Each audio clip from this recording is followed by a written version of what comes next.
Jean-Yann, c'est aussi, et c'est surtout maintenant, depuis 2 ans, les grosses têtes d'RTL.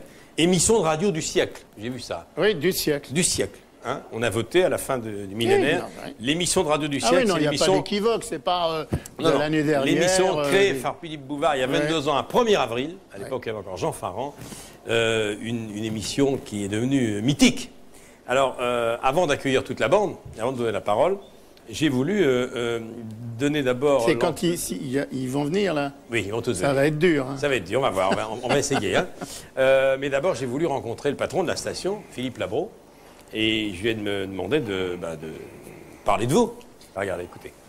Philippe Labro, Jean-Yann est cette année une des figures emblématiques d'RTL, dont vous êtes le patron. Vous imaginez qu'un jour, vous seriez le patron de Jean-Yann? Mais je ne suis pas le patron de Jean-Yann.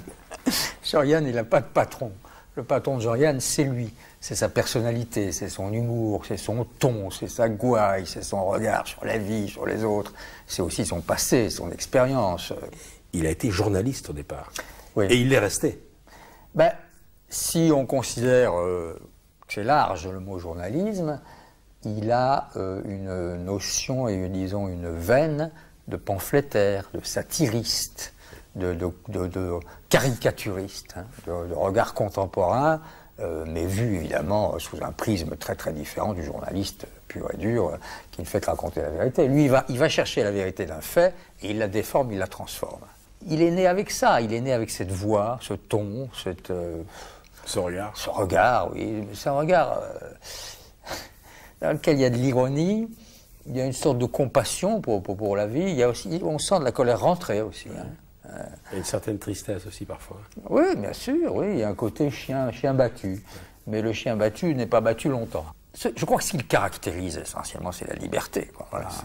Je dis ce que je veux, je fais ce que je veux, j'en ai rien à faire.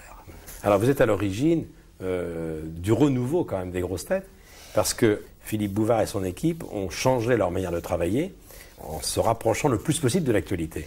Oui, mais enfin d'une actualité qui n'est pas toujours l'actualité événementielle mondiale, qui peut être aussi des faits divers, des petites anecdotes. Et il se trouve que l'arrivée de Jean, il y a maintenant 1 an de ça, est arrivée au bon moment. D'ailleurs, c'est typique de Yann, n'est-ce pas?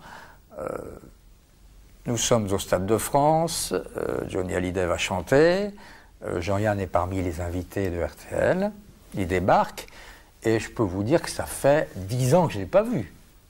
Je le connais d'ailleurs pas très bien. Hein. J'arrive, je lui tends la main et je lui dis comme ça, mais qu'est-ce que vous attendez pour revenir aux grosses têtes? Il me fait, bah, pourquoi pas? Je l'imite très mal, hein.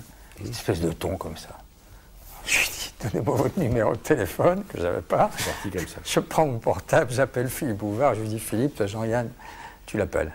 Et il revient. Et Philippe n'en revenait pas. Voilà. Et bien voilà. Merci, cher Philippe Labro. Philippe Bouvard. Bravo.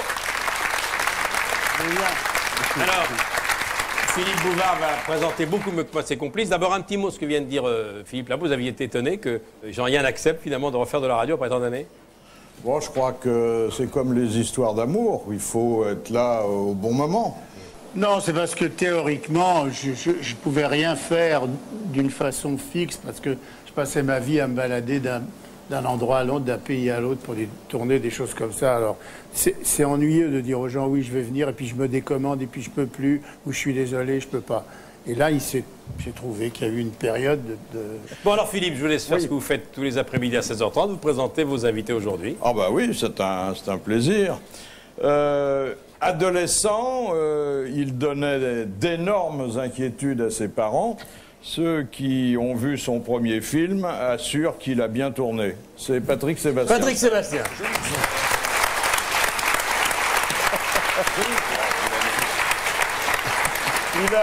Il a choisi d'être le titi d'un monde de tata, Jacques Bellutin. Pourquoi les tata? Comment il nous traite?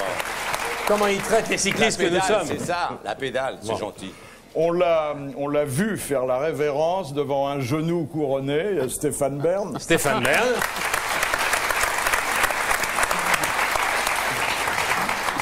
Il séduit les dames avec des malformations qui ont nom l'œil en vrille et l'oreille en coin. Jacques Maillot. Alors Philippe, ceux qui écoutent depuis 22 ans les grosses têtes, je me souviens, on était dans la même maison quand l'émission a démarré, un 1er avril, ont dû trouver quelques changements depuis un an, parce que vous êtes beaucoup plus proche de l'actualité qu'avant. Hein. Ah, on est même franchement dessus. Hein. Ouais. C'est-à-dire que ce qu'on entend l'après-midi, on l'a fait le matin en fonction des derniers événements. Et pendant qu'on enregistre l'émission, les dépêches d'agence tombent et on s'en sert immédiatement. Alors Jacques, vous devez adorer cet exercice, puisque finalement, comme Jean-Yann, vous êtes passionné par la politique. Qu'est-ce qui vous a inspiré cette semaine? Par exemple, si je vous parle de Vladimir Poutine, qui succède à Boris Eltsine. C'est une bonne succession. On sent qu'il est guilleré, qu'ils vont se marrer au Kremlin. Oui. Vous devriez l'inviter l'après-midi. Là, on a tout de suite envie de jeter des confettis avec lui. C'est vraiment la trompe. Ancien judoka, en plus. Voilà. Alors l'autre était bourré avant, mais celui-là, il est carrément vrillé. Là. Alors maintenant, le mari de Caroline de Monaco, je m'adresse à vous, Stéphane Bern, Carl Gustave de Hanovre. Non, il ne peut pas dire du mal, il est obligé. Non, mais c'est son casse-croûte, il peut rien dire. Mais comment ça, je peux rien dire? C'est les Hanovre, attendez, c'est une branche à part. Les Hanovre tapent dur. Non, c'est pas vrai. Non, mais le prince de Hanovre, donc l'époux de la princesse Caroline. L'époux de la reine. L'époux de la princesse, oui. Très bon. Et alors, le prince Carl, il va nous faire dire Carl Gustaf, c'est le roi de Suède, Ernst August de Hanovre était donc au Kenya et il a donné une petite correction à un garçon qui a fait un crime de lèse-majesté qui est de faire sonner à toute barzingue, comme ça, cette discothèque qui embêtait tout le monde. Et donc, pour défendre les intérêts des musulmans de Sheila, c'est pas la chanteuse dont je parle. Sheila, c'est le petit village de Lamu qui est au Kenya, l'archipel. Et ben pour défendre les musulmans du coin, il a tapé, Il a tapé Sheila? Non, il a donné une correction à Il a envoyé un mec à l'hôpital pour 3 jours. Voilà. Mais ce qui est formidable, c'est qu'il s'est offert des pages de pub. Il a placardé un communiqué pour dire qu'au fond, on a tous descendu en flèche le prince de Hanovre, alors qu'il c'était la légitime défense. C'est vrai qu'il défendait son petit bébé Alexandra qui voulait dormir la nuit. Bon, oui, donc non, il a. C'est ce qu'il y a d'embêtant au Kenya. Moi, j'y suis allé 2-3 fois pendant des histoires de safari et tout.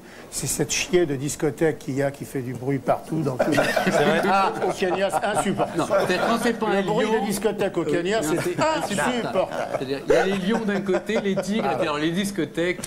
Le Kenya est connu pour ça. Pour sa discothèque. Les safari disco. C'est très connu. Bon, vous êtes déjà un petit peu dans l'ambiance que vous retrouvez en écoutant RTL tous les jours. Alors Florence, notre collaboratrice, est allée passer quelques jours dans les coulisses des grosses têtes. Voici un petit peu l'ambiance. Elle a interrogé un petit peu tout le monde. Et bien entendu, ils ont beaucoup parlé de vous, mon cher Jean. Voilà le document. Il dit de lui, plus je souris et plus j'ai l'air triste. C'est pourtant une grosse tête joviale que Jean-Yann incarne depuis presque 20 ans sur RTL. Et ce sont quelques-uns de ses partenaires radiophoniques qui en témoignent aujourd'hui. Pour être une bonne grosse tête, il faut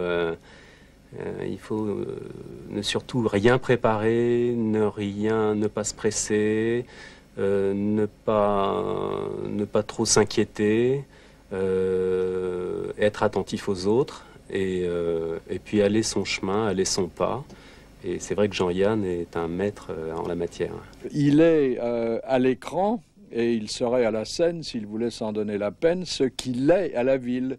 C'est-à-dire un citoyen qui promène un regard de génie lucide et cruel sur le monde qui l'entoure, qui est perpétuellement bougon, mais qui, et ça c'est une vieille tradition qu'il respecte, c'est cacher un cœur gros comme ça derrière une tête qui est moins grosse qu'on le croit. Je crois qu'il est vraiment hyper doué. Et j'ai un de ses vieux copains de cabaret qui le connaissait bien, qui n'est plus là pour en parler, qui était Hubert Deschamps, qui me disait, avec sa voix comme ça, il me disait « Yann, on lui ferait lire le bottin, il ferait marrer le monde ». Je crois que vous vous disputez la mairie de Paris. ne la disputons pas. Nous sommes tous les deux solidaires et associés pour la conquête de la mairie de Paris. Notre objectif est de nous en foutre plein les fouilles à notre tour. Elles sont partagées, bien entendu. D'ailleurs, il n'y a pas de dispute du tout. Au contraire, une entente réelle, cordiale, un vrai deal de deux canailles qui veulent en piquer un maximum. Vous l'aurez compris, derrière l'humoriste se cache un homme cultivé, passionné et d'après ce que l'on dit, fervent admirateur de Molière. Je ferais un malade imaginaire fabuleux, un Tartuffe à l'état pur. Un brillant Tartuffe, oui. Oh, je dirais bien Scapin. Pourquoi pas? Il a un peu le physique qui lui permettrait de jouer Henri V, vous voyez, d'Angleterre. Shakespeare, version drôle et humoristique, vous voyez, ça serait, on sortirait du tragique pour entrer dans le comique, là, ce serait parfait.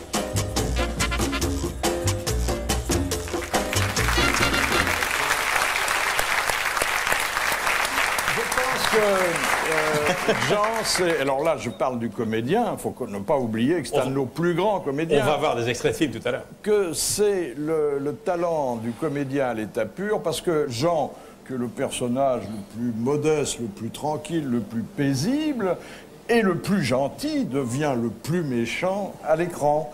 Et je l'admire pour ça, et je l'admire parce qu'il a quand même réussi à décrocher le grand prix d'interprétation masculine du Festival de Cannes. Nous ne vieillirons pas aussi. Pour avoir lu un dialogue qu'il avait collé sur ses genoux. On va le voir tout à l'heure. On a le document. Patrick. Je disais, c'est vrai aussi que tu as eu le prix d'interprétation féminine. Oui, alors ça, tu es au courant de ça? Très peu de gens C'est vrai. savent ça. Il a eu un prix d'interprétation féminine. Alors nous avons fait Le Boucher avec Madame Stéphane Audran. Oui, on va voir un extrait tout à l'heure. Voilà. Alors ce film a été présenté au Festival de New York et nous avons eu le prix d'interprétation ex aequo. Prix d'interprétation masculine et prix d'interprétation féminine. Ah, donc mais comme moi je m'appelle Jean et qu'en Amérique ça fait Jean, qui est un prénom féminin, et qu'elle s'appelle Stéphane, et que Stéphane est un prénom masculin, le jour de la distribution des prix, on a mis le prix d'interprétation masculine à Stéphane et masculine à Jean et Ali. Moi, je suis le seul à avoir un prix d'interprétation féminine. Hein? C'est magnifique. Ça, c'est formidable. C'est le début de la...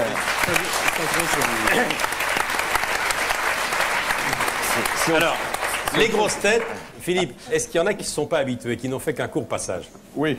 Pourquoi? Qu'est-ce qu'il faut comme qualité pour être dans le moule? Je crois qu'il ne faut pas se prendre au sérieux.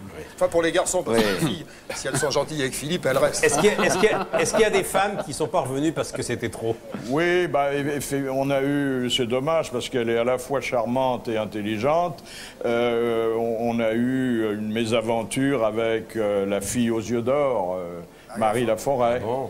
À cause de Kersauzon, non? Comment? À cause de Kersauzon, non? Oui, elle est arrivée, j'ai fait des présentations. Kersauzon s'est tourné vers elle, lui a dit « Bonjour grand-mère », elle est repartie. Ce qui est bien avec Kersauzon, c'est qu'il y a toujours ce tact. Il sait parler aux femmes, Kersauzon. C'est vrai. Alors, Jacques Bellutin, lui, si je dis qu'il est tout-terrain, lui, on peut le mettre avec qui on veut, non? Attendez, là, je crois qu'il faut oublier le cycliste et se rapprocher du joueur de tennis. C'est celui qui monte le mieux au filet. Ouais. Il est extraordinaire. Là, vous pouvez lancer n'importe quelle balle, il la laisse pas retomber. Alors, puisque je parle de Jacques, je vais parler comme de votre actualité avant de l'oublier. Jacques est à nouveau avec Robert Lamoureux au Saint-Georges depuis quelques jours. Là, on a commencé il y a vendredi. Changement de théâtre, Saint-Georges, près de 1000 représentants, c'est un des records depuis 3 ans. On est à 900. On va faire le deuxième millénaire. Là. Oui, tu te rends compte, il va être dans les annales des 2 millénaires. Oui, on va faire la millième au Saint-Georges, là, dans 50 représentations. Alors, Patrick Sébastien, qui va chanter tout à l'heure, va signer sa première mise en scène cette année. Il viendra nous en parler longuement au mois d'avril. Là, on ne l'attend pas, là. Là, il arrive. On l'attend. Non, mais on ne l'attendait pas, là. On l'attend au tournant parce qu'il a tourné. On l'attendait sur une comédie, plutôt. Hein. Ouais, c'est pas une comédie. C'est vrai que j'ai tourné en plus avec quelqu'un qui a été formidable avec toi dans Que la bête meurt, qui est Michel Duchossois. Ah oui, bien sûr. Un homme formidable. On parlait des femmes, je vous laisse présenter celle qui va venir maintenant chanter et qui a rejoint la troupe il n'y a pas longtemps. Elle est merveilleuse. Alors, comment on la présente, Marianne James? C'est je crois que c'est notre fantasme parce que... L'autre, oui. Non, mais elle régale à la fois tous nos sens. L'ouïe, le toucher, la vue. On s'arrêtera là. On s'arrêtera là. Parce qu'on ne peut pas passer dans le couloir quand elle y est, donc on est obligé de se foutre. Moi, j'aimerais pouvoir m'installer sur ses genoux. Mais on n'a pas toujours une échelle à sa disposition. Oui, et de toute façon, quand elle vient dans la tenue qu'elle va arborer maintenant, il est difficile de trouver une place sur ses genoux parce que la robe est assez phénoménale. Voici donc Ulrika von Glotte, mademoiselle Marianne James, qui triomphe depuis 2 ans sur toutes les scènes et qui est vraiment une des grandes révélations de ces dernières années. Une chanson de 1930, Les Mandarines, et ensuite elle va nous rejoindre, enfin elle va essayer de trouver une place sur le canapé, mais ça sera une cascade. Voici Marianne James.